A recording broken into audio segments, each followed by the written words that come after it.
Well, the Miami Heat have been making history this postseason, but with the Celtics winning their second game in a row since going down 0-3, the Heat very well could be on the path to making the wrong kind of history, as no team in NBA history has ever lost a series they were up 3-0 in. But this isn't like any other 3-0 series we have ever seen. The Heat's shocking playoff run actually began way back in the play-in tournament when they underwhelmed in the first play-in game against the Atlanta Hawks, losing 116-105 while shooting just 43% from the field for the game. And they were even worse from the three-point line, going 11 of 34 for the game for just 32%. In the second play-in game, the Heat were actually trailing the Chicago Bulls 90-89 with just under 3 minutes to go in the fourth quarter. Miami was that close to not even making the playoffs in the first place.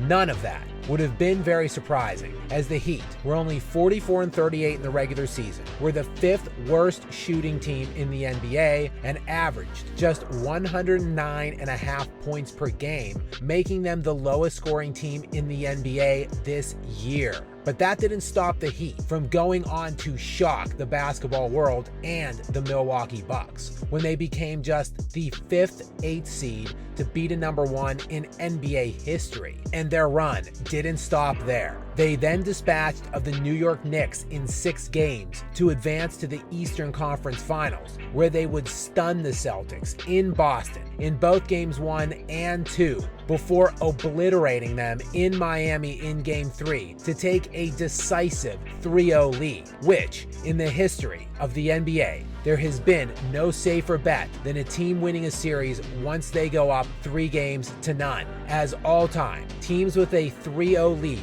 are 150-0.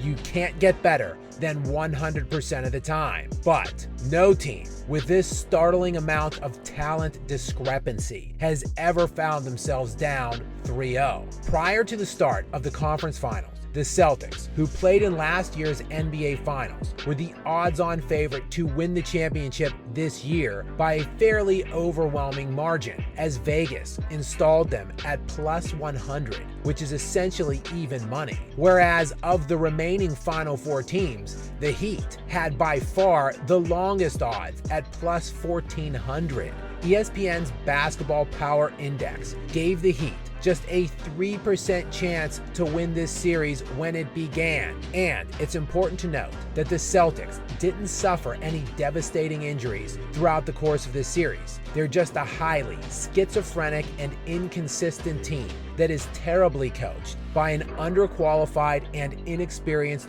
first-year headman playing down to their competition. No team like this has ever been down 0-3, let alone to such an inferior opponent. While the Heat were barely 500 this regular season and were the worst offensive team in the league, the Celtics had the second best record in the NBA, and not only had the number 2 net rated offense, but were also number 2 in net defensive rating for the season. There is a reason the Celtics were up 2-1 in the finals a year ago, and why they were the odds-on favorite to win the title at the start of the regular season this year. It is safe to say that every one of those 150 teams that have gone down 0-3 to start a series were either severely mismatched, led by a vastly overrated player with a penchant for crapping his pants in clutch time, or sustained some significant injury which altered the course of the series. Most of those 150 other series ended swiftly, with 92 of them ending in a sweep in Game 4, while another